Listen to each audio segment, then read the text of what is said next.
Hello, everyone. This is the Roving Reporter, and I'm going to be talking a bit about needs analysis in this video.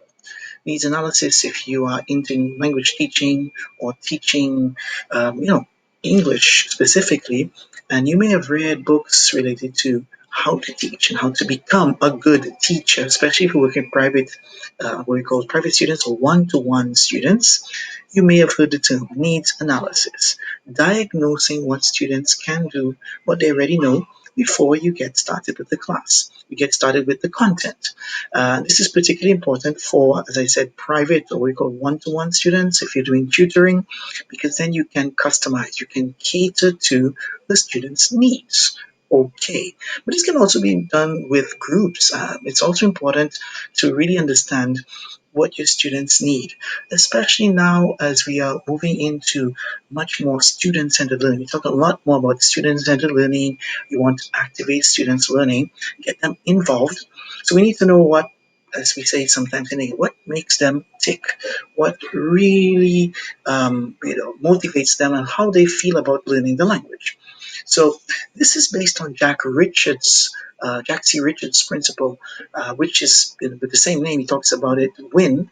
But I wanted to just adapt it a bit because I think it's important to use this to develop not just ideas about what students can do or what they expect from the classroom, but also to look at some what we call learning training and training the learner to understand a bit about himself and what works for him or her as a learner. Okay, so we're looking at learner training. We're looking at diagnosing the student's knowledge, understanding where they are at that specific point and what they need, and so on, and also helping to let's say input and inform our design of materials. So there are three things we're doing there in one. As I said, input design, learner training, and diagnosing students' learning. Okay, let's take a look then at this image that you see right before you. It's a Google form. So what I decided to do was to use this as a form where this can be done online or if you're in a face-to-face situation, but it also can be sent online and explained to the way I'm explaining to you now, can be explained or discussed with your student. This can be done either in the student's first language or in English, depending on their level. And this would be an excellent way to provide maybe a speaking opportunity for them, give them a chance to practice their language and understand that English is the means of instruction and the means of communication. So even if they may be making mistakes at this point, especially at the beginning, yeah, it's usually the first lesson you're going to have with them, or you set up a meeting to discuss and to see, understand what they need, then this would be the first time you're going to be doing this with them. But that's fine. So as you see there, it's divided into the three areas: wants, interests, and needs.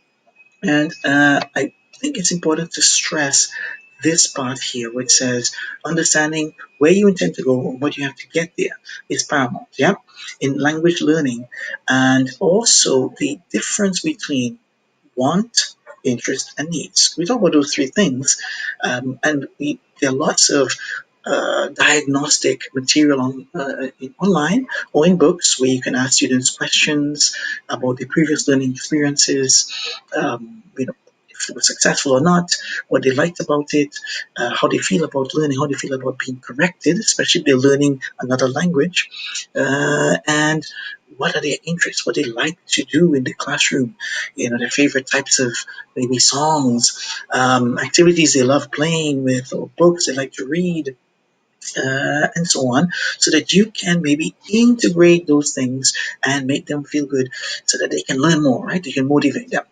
But more than that, this is really important because it says here the difference between what you want and no, I want to be able, for example, to speak Spanish, German, French. Let's say I'm learning that language.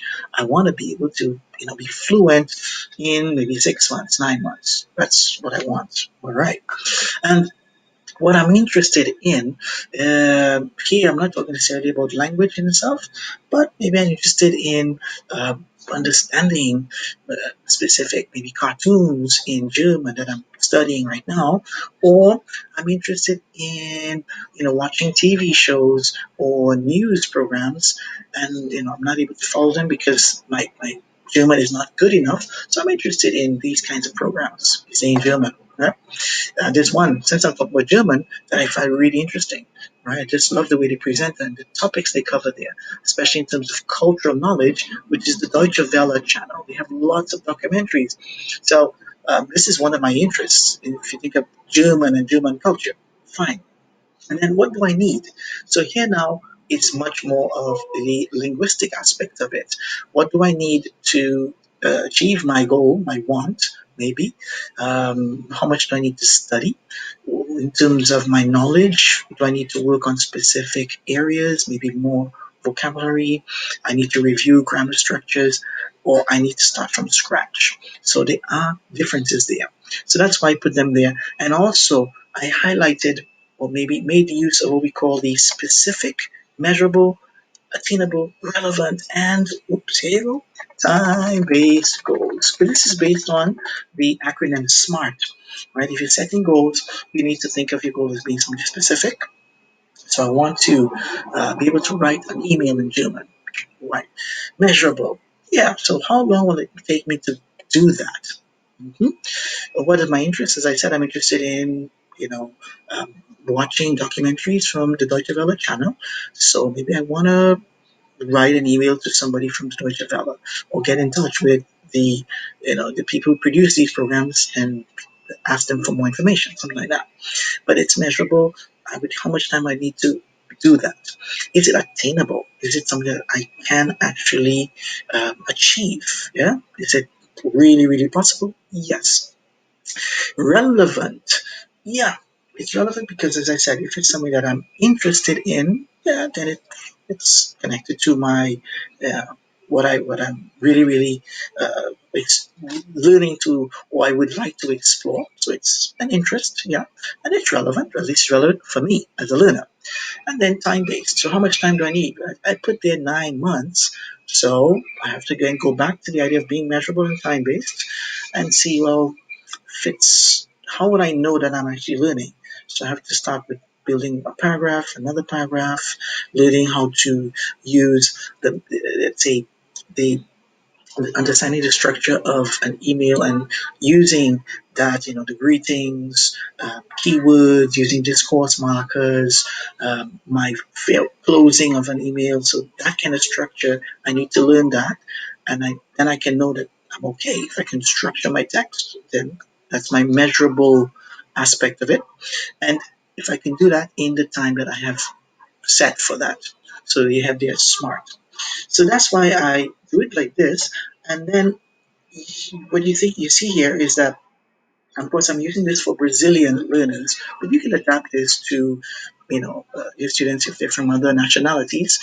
Get them to do it in their first language if they have difficulty expressing themselves. And then I put here, they can put their name and they need to answer those three questions. So, as I just did, the example I gave, I want to be able to do this in German, something really simple.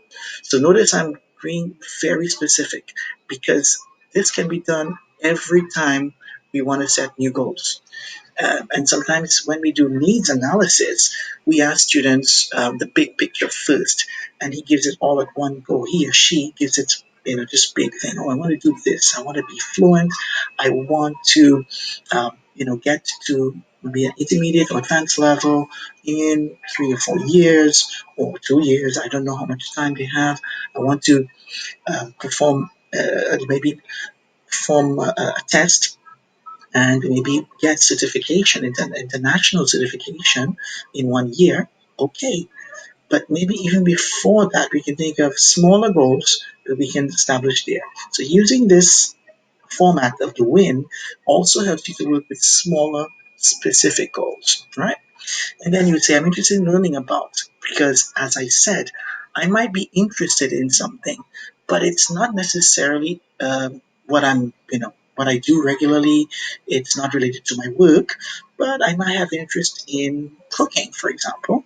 But maybe I'm studying as a business student and I have to present reports, I have to negotiate, conduct meetings in English. But my interests are, totally different to my wants or my needs in terms of language, because I'm using language for communication.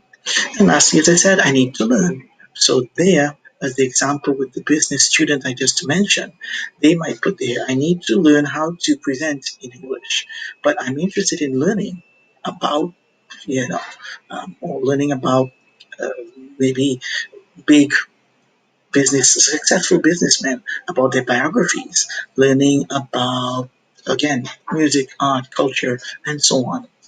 So there may be different things going on there, and it's important to encourage students to be very, clear, specific of what they are thinking of. So this can be either at a bigger pace, or it can also work as a smaller, more specific goal, right? So make sure when you do that, you can think of um, or giving students a chance to work on all the possibilities of putting everything you have there, and then you can make this more feasible. You can use this to prepare materials for them. All right. So as I said, it can be something you can do at a bigger scale where you show them they show the big picture. Okay, I want to do this in such and such amount of time, right? Or once, let's say, per month, per week, we could establish smaller goals, right? Using this, and again, getting students to review this constantly is important. And this will be something that will help you, of course, know what to do with your students.